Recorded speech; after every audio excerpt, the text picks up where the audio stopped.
Assalamualaikum warahmatullahi wabarakatuh. Kembali lagi dengan saya Mas Alan di channel siaran cerita mistis.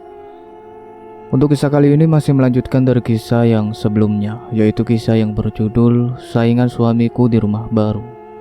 Sebelum kita masuk ke ceritanya, jangan lupa untuk like, comment, subscribe channel ini dan nyalakan juga lonceng notifikasinya agar tidak ketinggalan cerita-cerita dari channel ini. Dan seperti apa ceritanya? Mari kita dengarkan.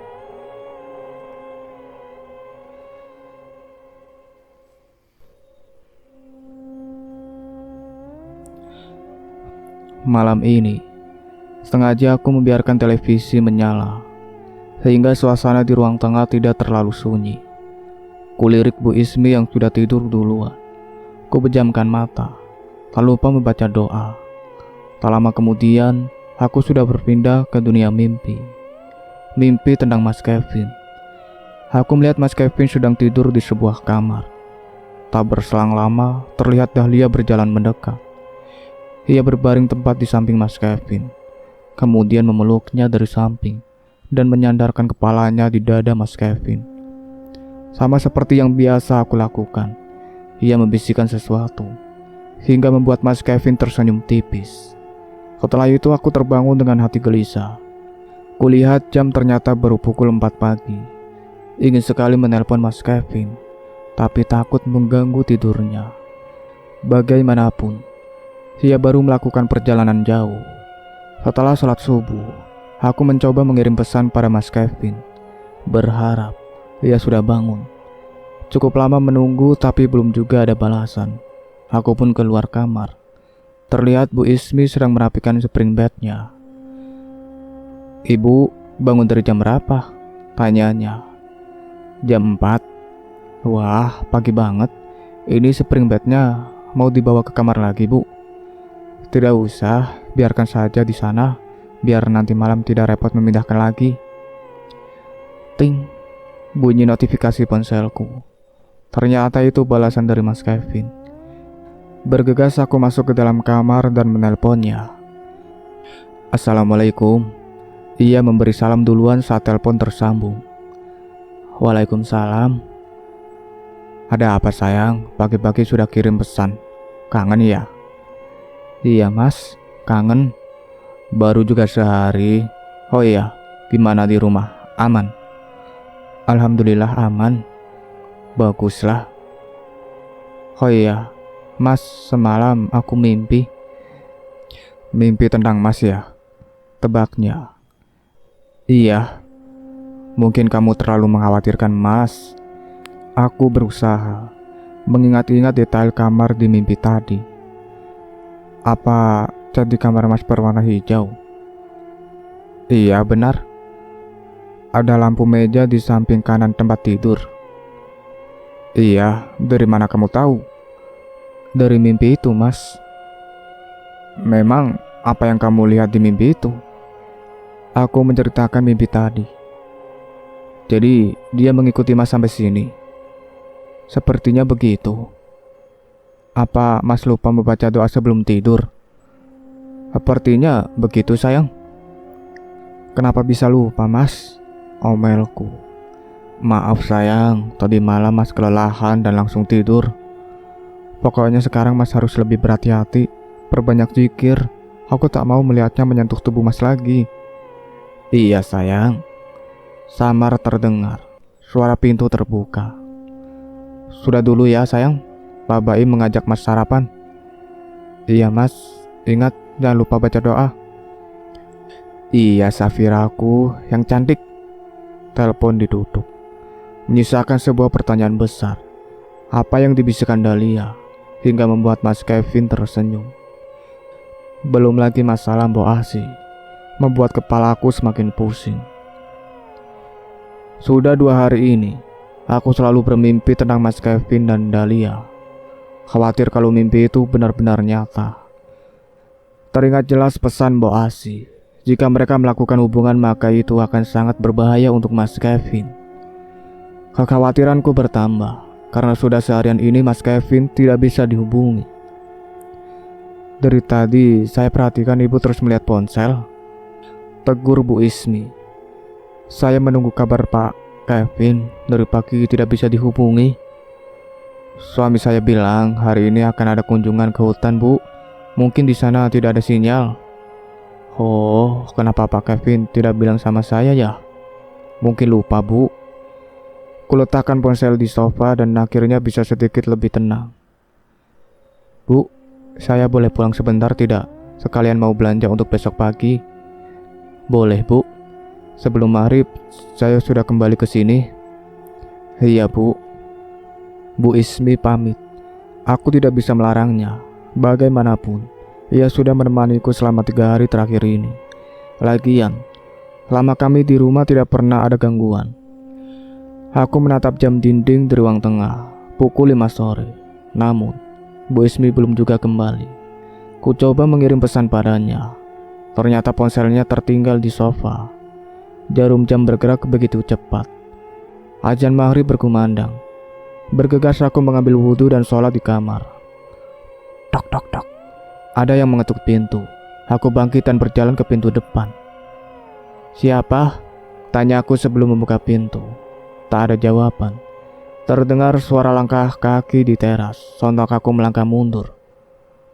Tok tok tok. Assalamualaikum. Sepertinya itu suara Bu Ismi. Waalaikumsalam. Bu Ismi. Aku memastikan. Iya. Ku buka pintu. Benar, ternyata Bu Ismi. Seketika itu aku merasa lega. Tadi kok ditanya diam saja, Bu? Kapan, Bu? Tadi pas Ibu ketuk pintu.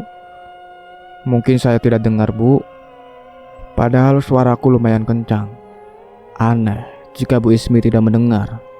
Buru-buru ku tutup pintu. Bu, sudah makan malam? Tanyanya. Belum. Kebetulan saya bawa makanan dari rumah. Kami melangkah ke ruang tengah. Kemudian Bu Ismi membuka rantang yang dibawanya. Wah, kayaknya enak, ucapku, melihat banyak menu makanan yang terlihat lezat. Semoga saja Ibu suka. Pasti. Aku mengambil piring di dapur, kemudian kami makan bersama sembari menonton televisi. Pak Kevin sudah bisa dihubungi, Bu? Bu Ismi bertanya di sela-sela makan. Saya belum cek lagi, Bu. Ponselnya ada di kamar, balasku. Oh iya, Bu, ponsel Ibu ketinggalan. Pantas saya cari-cari di rumah tidak ketemu. Ternyata ada di sini. Aku menyerahkan ponselnya. Coba tanya ke Pak Baim, Bu, apa mereka masih di hutan? Bu Ismi menulis pesan pada suaminya. Tak lama pesannya dibalas. Katanya sudah ada di hotel, Bu. Berarti Pak Kevin juga. Makasih, Bu. Nanti habis makan saya coba telepon. Selesai makan, aku mencoba menelpon Mas Kevin. Namun panggilan tidak tersambung.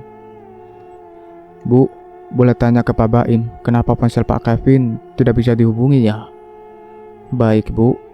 Bu Ismi menelpon suaminya. Assalamualaikum, Mbak. Salamnya. Saat panggil telepon tersambung. Ia meletakkan ponsel di meja dan mengaktifkan loudspeakernya. Waalaikumsalam, sahut Pak Baim. Pak, Bu Fira nanya kenapa telepon Pak Kevin tidak bisa dihubungi. Oh, telepon Pak Kevin rusak, jatuh ke air.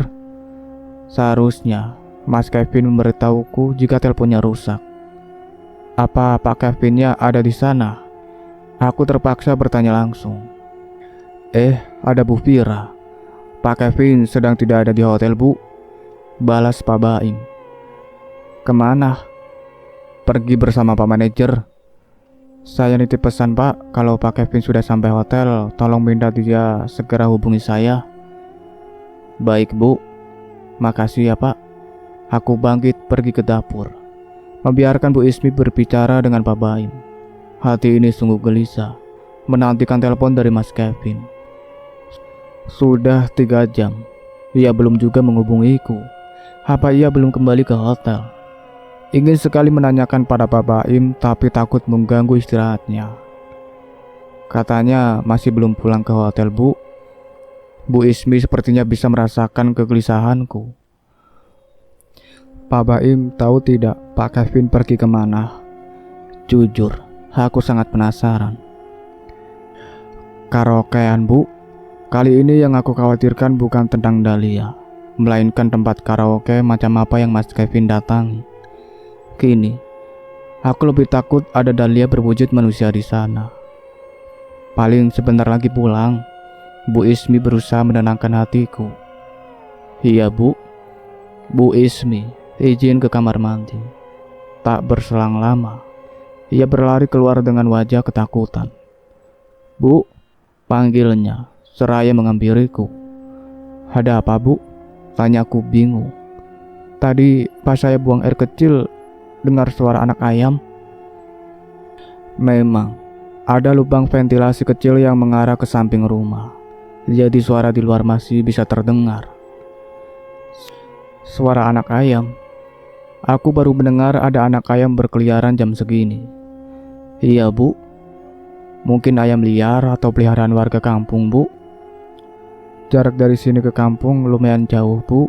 Tidak mungkin ada ayam yang berkeliaran sampai sini. Ya, berarti ayam liar, Bu. Selama saya tinggal di sini, tidak pernah melihat ada ayam liar. Lagian cuma suara anak ayam, Bu. Tidak usah terlalu dipikirkan. Gini, Bu. Ada anggapan di kampung kami. Kalau mendengar suara anak ayam di malam hari, berarti tandanya ada kuntilanak. Aku baru dengar ada kuntilanak berubah menjadi anak ayam. Berarti kita harus banyak-banyak baca doa. Aku berusaha untuk mempercayainya. Iya, Bu. Kali ini aku bisa mendengar suara anak ayam itu. Apa Bu Fira dengar? Tanya Bu Ismi yang sembari menggeser tempat duduknya mendekatiku. Iya, jelas sekali. Suaranya berasal dari atas. Sepertinya ucapan Bu Ismi benar. Tidak mungkin ada anak ayam di langit-langit. Baca doa, Bu. Aku merapalkan doa dalam hati. Setelah bunyi benturan kencang, suasana ruang tengah mendadak sunyi. Sebaiknya malam ini kita tidur di kamar, Bu, ucapku. Bu Ismi pun setuju. Kemudian kami menggotong spring bed ke kamar. Sudah hampir tengah malam, Mas Kevin belum juga menelpon. Sementara kondisi di rumah sudah mulai kondusif. Tak ada suara-suara aneh dari luar. Aku menutup mata sambil merapal doa hingga tertidur. Lagi-lagi memimpikan Mas Kevin. Kali ini aku melihatnya berjalan di koridor panjang. Langkahnya tidak stabil sempoyongan. Sementara di belakangnya ada Dahlia yang mengikuti. Bruk, Mas Kevin terjatuh. Dia berusaha bangkit dengan memegang tembok, tapi tidak berhasil. Malah membaringkan tubuhnya di lantai. Dahlia menghampiri suamiku yang tak berdaya itu. Ia kembali membisikkan sesuatu hingga membuat suamiku tertawa kegirangan. Kemudian ia menghilang. Sebentar lagi, dia akan menjadi milikku, bisiknya. Spontan aku menoleh ke samping hingga wajah kami berhadapan. Aku terperanjat, lalu terbangun. Astagfirullah. Mengucap istighfar berkali-kali sambil memikirkan mimpi aneh tadi. Ada apa dengan Mas Kevin? Siang hari, Mas Kevin baru menghubungiku. Dia menceritakan tentang ponselnya yang rusak. Seharusnya Mas kasih kabar, protesku.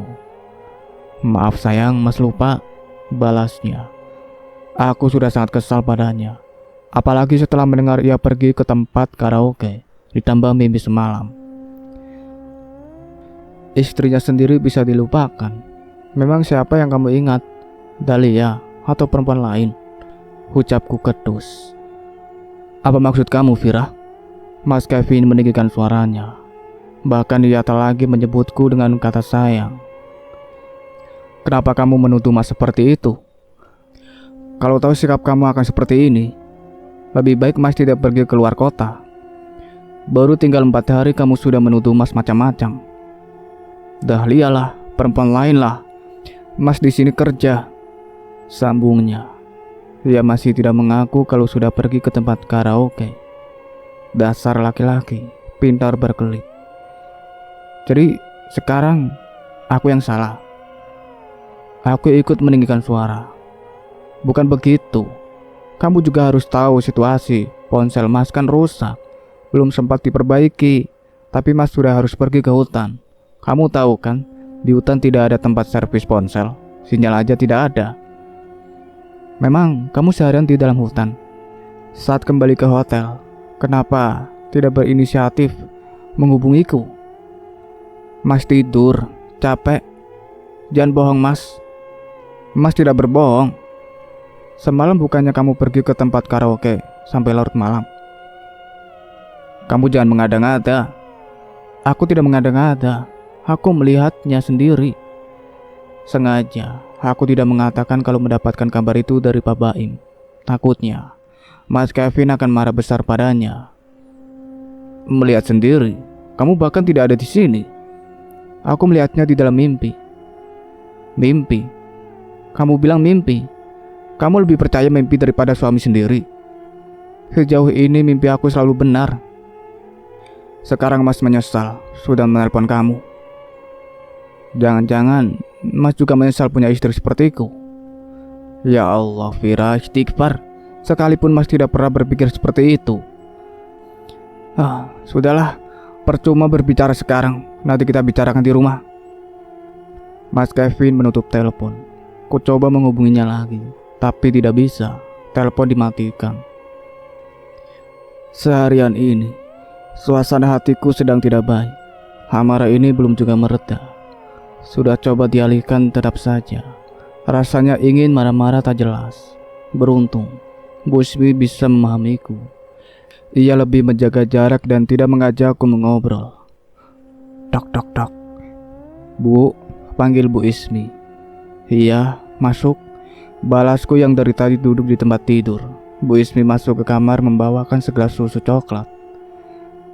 Saya sempat baca di Facebook, katanya coklat bisa menenangkan suasana hati. Ia meletakkan gelas itu di atas nakas. Makasih Bu. Bu Ismi keluar kamar. Kurai gelas itu, permukaannya terasa hangat. Ku seruput perlahan hingga tak ada susu yang tersisa. Aku menghela napas panjang sembari menenangkan pikiran. Melirik ponsel yang kuletakkan di dekat bantal. Apa aku harus menghubungi Mas Kevin? Apa tuduhanku tadi berlebihan? Apa Mas Kevin berkata jujur? Aku benar-benar bingung.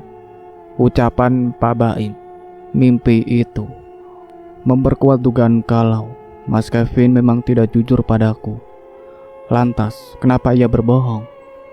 Apakah Mas Kevin sudah dipengaruhi oleh Dahlia? Pertanyaan-pertanyaan itu terus menghantui pikiranku hingga tak nafsu makan. Azan asar berkumandang. Aku beranjak dari tempat tidur lalu pergi ke kamar mandi untuk mengambil wudhu. Semoga setelah sholat suasana hatiku bisa lebih tenang. Bu, makan dulu. Saya tadi sudah masak, ucap Bu Ismi saat ku keluar kamar. Iya Bu, sahutku. Soalnya dari pagi ibu belum makan. Nanti habis sholat saya makan Bu. Aku masuk ke kamar mandi. Dalam sholat aku berdoa, memohon petunjuk dari Allah, sekaligus meminta perlindungan. Karena hanya Allah satu-satunya zat yang maha pelindung. Ting, bunyi notifikasi pesan di ponselku. Ternyata itu dari Mas Kevin. Ia mengabarkan kalau akan pulang besok siang. Aku hanya membacanya, tak membalas. Kemudian pergi ke dapur menghampiri Bu Ismi. Masak apa Bu? Tanyaku padanya yang sedang menggoreng sesuatu. Sayur bayam, ikan kembung, tempe dan tahu, balas Bu Ismi sambil menggoreng tempe. Ibu tunggu di ruang tengah saja, nanti saya antar. Tidak usah Bu. Aku berdiri di dapur sambil menunggu tempe itu matang. Setelah matang, kami makan di ruang tengah. Maaf Bu. Bu Ismi tiba-tiba minta maaf. Kenapa minta maaf Bu? Tanya aku bingung. Gara-gara saya, Bu Vira dan Pak Kevin jadi bertengkar. Oh, itu bukan salah Bu Ismi atau Pak Baim. Memang Pak Kevinnya saja yang tidak jujur. Saya jadi ingat dengan kebiasaan suami saya dulu. Kebiasaan apa? Kebiasaan sering pergi ke tempat karaoke dan setiap pulang pasti dalam kondisi mabuk. Aku jadi ingat dengan mimpi semalam. Mas Kevin berjalan sempoyongan seperti orang mabuk. Apa mungkin ia mabuk-mabukan? Padahal sebelum menikah ia sudah berjanji tidak akan pernah menyentuh minuman haram itu. Gimana cara ibu menghentikan kebiasaan Pak Baim itu? Bu Ismi tersenyum. Kalau ingat kejadiannya saya jadi ingin ketawa, Bu. Waktu itu saking kesalnya saya bawa si sulung ke tempat karaoke biar dia melihat kelakuan bapaknya. Berhasil. Berhasil, Bu. Sampai sekarang dia tidak pernah pergi ke tempat begituan lagi. Kalau anak saya sudah lahir, nanti saya lakukan itu, Bu. Tapi saya berharap semalam terakhir kalinya Pak Kevin pergi ke tempat seperti itu. Iya, Bu. Kami mengobrol cukup lama. Bu Ismi membagikan pengalamannya selama berumah tangga. Yang namanya kehidupan rumah tangga pasti ada pasang surutnya, Bu. Tinggal gimana kita menghadapinya saja. Yang penting harus ada yang menurunkan ego. Kalau semua keras, rumah tangga bisa hancur berantakan. Benar sekali. Aku harus menahan ego dan tetap berada di samping Mas Kevin. Berusaha untuk mempercayainya, menjaganya dari godaan Dahlia. Karena tujuan Dahlia memang untuk menghancurkan rumah tanggaku, agar ia bisa memiliki Mas Kevin seutuhnya. Azan maghrib berkumandang. Saya sholat dulu, Bu, ucapku seraya bangkit. Ya ampun, Bu Ismi tampak panik. Kenapa, Bu? Spontan aku menoleh padanya. Saya lupa angkat jemuran. Tunggu saya sholat, Bu, nanti saya temani. Tidak usah, Bu, lagian cuma di halaman depan. Tidak perlu ditemani. Aku berjalan ke kamar mandi, sementara Bu Ismi merapikan piring kotornya. Ah! Terdengar suara orang menjerit di depan rumah. Saat ku sedang mengambil wudhu, bergegas aku berlari keluar. Terlihat pintu terbuka. Bu Ismi? Aku berdiri di teras sembari mencari keberadaan Bu Ismi. Bu, tolong! Kini suaranya terdengar di belakang rumah. Tanpa berpikir panjang, aku berlari ke sana. Sesampainya di belakang rumah, suasana begitu hening dan sepi. Tak ada orang. Bu Ismi, aku memanggilnya sambil mengedarkan pandangan. Tiba-tiba, terlihat ada anak ayam keluar dari balik pohon sawit. Bulunya berwarna merah. Aku melangkah mundur. Anak ayam itu berlari ke arahku. Cepat sekali. Semakin mendekat tubuhnya semakin membesar, sampai berubah menjadi sosok yang mengerikan. Dahlia, ucapku terbata. Ketika melihat bentuknya yang sudah jauh lebih menyeramkan dari sebelumnya, aku membalikkan badan, tapi kaki ini seperti ada yang menahan. Bruk. Tubuhku terjungkal ke belakang. Seketika itu, punggung ini terasa sakit. Ditambah rasa perih di bawah perut saat akan bangkit. Dahlia sudah berdiri di hadapanku. Ia tertawa melengking seraya memperbesar tubuhnya hingga melebihi pohon sawit. Jantung ini berdebar sangat kencang. Takut. Tak lama tubuhku terasa lemas sekali. Perlahan, pandangan meredup. Pingsan. Saat tersadar aku sudah berada di sebuah ruangan dengan selang infus yang menempel di tangan. Terlihat Mas Kevin sedang tertidur di sofa. Mas, aku memanggilnya dengan suara pelan. Dia membuka mata dan bangkit. Sayang. Kemudian duduk di sampingku dan mengecup tanganku. Kamu tidak apa-apa? Anak kita, Mas. Spontan aku memegang perut. Anak kita baik-baik saja, sayang. Walaupun kamu sempat mengalami pendarahan. Alhamdulillah ya Allah. Aku bersyukur kandunganku baik-baik saja. Ketika itu teringat dengan Bu Ismi. Bu Ismi, Mas? Kenapa Bu Ismi? Mas Kevin tampak bingung. Iya, diculik Dahlia. Diculik? Dia yang mengantar kamu ke rumah sakit ini, sayang. Bagaimana mungkin? Memangnya kenapa kok kamu kayak bingung begitu? Aku menceritakan kejadian malam itu. Kan Bu Asi sudah bilang jangan keluar rumah, ucap Mas Kevin. Aku kesal mendengar jawabannya. Ia malah menyalahkanku. Seandainya Mas ada di posisiku, apa yang akan Mas lakukan? Anggap saja Bu Ismi itu adalah aku. Mas akan melakukan hal yang sama denganmu. Kalau begitu seharusnya Mas tidak perlu mengatakan tentang larangan itu. Aku sudah tahu, Mas. Mas Kevin menghela napas. Kamu masih marah sama Mas? Iya, selama Mas belum berkata jujur. Mas selalu berkata jujur sayang. Kalau begitu kenapa Mas pergi ke tempat itu? Tempat apa? Jangan pura-pura lupa Mas. Maksud kamu tempat karaoke? Mas sudah bilang tidak pergi ke sana, Mas tidur di hotel. Tuh kan, Mas berbohong lagi. Sudahlah, aku capek. Mas juga capek. Sudah cepat-cepat datang ke sini. Reaksi kamu malah seperti ini. Tidak ada yang menyuruh Mas datang ke sini. Tapi Mas masih suami kamu, Vira. Apa kamu lupa? Bagaimana rasanya dilupakan, Mas? Sakit. Mas tidak pernah melupakan kamu. Mas selalu memikirkan kamu dan anak kita. Belajarlah untuk mengerti situasi. Saat itu Mas memang sedang tidak bisa menghubungimu. Aku rasa minuman haram itu sudah mengubah kamu, Mas. Minuman haram apa? Bicara yang jelas. Lagi-lagi kamu berpura-pura lupa.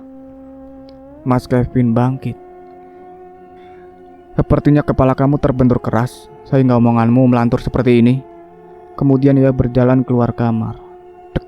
Hati ini sakit sekali mendengar ucapannya. Jangan pergi, Mas. Aku belum selesai ngomong. Bruk. Mas Kevin menutup pintu. Aku hanya bisa menangis melihat sikap itu. 2 jam berlalu. Mas Kevin belum juga kembali ke kamar. Hanya ada perawat dan dokter yang datang memeriksa kondisiku. Kriet. Pintu terbuka. Bu Ismi masuk ke dalam ruangan. Bu Vira? Ia melangkah mendekat. Bu Vira baik-baik saja? Alhamdulillah baik. Pintu kembali terbuka. Kini terlihat Mas Kevin dan Pak Baim masuk ke dalam. Pak Baim menyapa aku sebentar lalu duduk bersama Mas Kevin di sofa. Kemarin kenapa ibu menjerit? Tanya aku. Saya tidak menjerit, Bu. Malahan saya bingung waktu lihat Bu Vira berlari keluar. Hah? Bu Ismi melihatku berlari keluar. Memang kemarin malam Bu Ismi ada di mana? Saya ada di dapur, cuci piring. Jadi suara yang saya dengar itu suara siapa? Dahlia, sahut Mas Kevin. Dia sengaja memancing kamu keluar. Iya Bu, sepertinya itu suara Dahlia. Soalnya saya tidak mendengar apa-apa. Saya cuma mendengar ibu memanggil nama saya. Pas saya menyusul ke depan, ibu sudah tidak ada. Lalu saya cari ke belakang, ternyata ibu sudah pingsan. Makasih Bu, sudah menolong saya. Aku tak terbayang jika Bu Ismi tidak cepat-cepat membawaku ke rumah sakit. Mas Kevin bangkit. Sekarang saya mau tanya. Ia menatap Pak Baim. Apa Bapak yang bilang ke Bu Vira kalau saya pergi ke tempat karaoke? Wajah Pak Baim tampak panik. Tidak Pak, elaknya. Aku melihatnya lewat mimpi Mas, sahutku berusaha membela Pak Baim. Berhenti mengucapkan hal yang tak masuk akal. Mas Kevin marah. Sekarang saya tanya sekali lagi, apa Bapak yang bilang pada Bu Vira? Pak Baim melirikku. Iya Pak. Kenapa Pak Baim bilang begitu? Padahal malam itu saya lagi tidur di kamar. Maaf Pak Kevin, soalnya malam itu saya ke kamar Pak Kevin sudah mengetuk pintu berkali-kali tapi tak ada jawaban. Saya pikir Pak Kevin pergi ke tempat karaoke bersama Pak Fatir. Ya Allah Pak Baim, gara-gara Bapak istri saya jadi salah sangka. Dia berpikir saya pergi ke tempat karaoke. Maafkan saya Pak Kevin, balas Pak Baim. Lain kali jangan begitu ya Pak. Saya jadi bertengkar dengan Bu Vira. Iya Pak. Aku menatap Mas Kevin. Sekarang kamu percaya sama Mas? Tanyanya. Aku hanya diam, tak menjawab. Entah kenapa hati kecil ini masih belum bisa sepenuhnya percaya padanya. Melihat situasi yang sedang panas, Pak Baim dan Bu Ismi pamit pulang. Kini hanya ada aku dan Mas Kevin. Namun, dari tadi ia hanya duduk diam saja. Mas, aku minta maaf. Aku memecahkan keheningan ini. Seharusnya kamu lebih percaya Mas daripada orang lain. Mas Kevin menjawab tanpa menatapku. Semuanya terlalu kebetulan Mas, jadi sulit rasanya untuk percaya sama Mas. Kamu ingat perkataan Bu Asi, Dahlia akan melakukan apapun untuk merusak hubungan kita. Mungkin Mimpi itu hanya rekayasa, dia saja. Kriot. Benar nak Kevin. Mimpi itu hanya rekayasanya saja. Tiba-tiba Mbok Asi dan Pak Rohim masuk ke ruangan. Bangsa jin pandai merekayasa pikiran dan mimpi. Terkadang mimpinya tampak begitu nyata. Namun, sebenarnya itu tidaklah nyata. Ingat Devira, mimpi buruk itu datangnya dari setan. Jadi, tidak sepatutnya untuk dipercayai. Timpal Pak Rohim. Kenapa mimpi itu bisa sejalan dengan ucapan Pak Baim? Tanyaku. Karena memang itu yang dia inginkan. Balas Mbok Asi. Dia siapa, Mbok? Baim. Cukup sekian ceritanya sampai di sini. Nantikan kelanjutan ceritanya. Saya akhiri. Wassalamualaikum warahmatullahi wabarakatuh.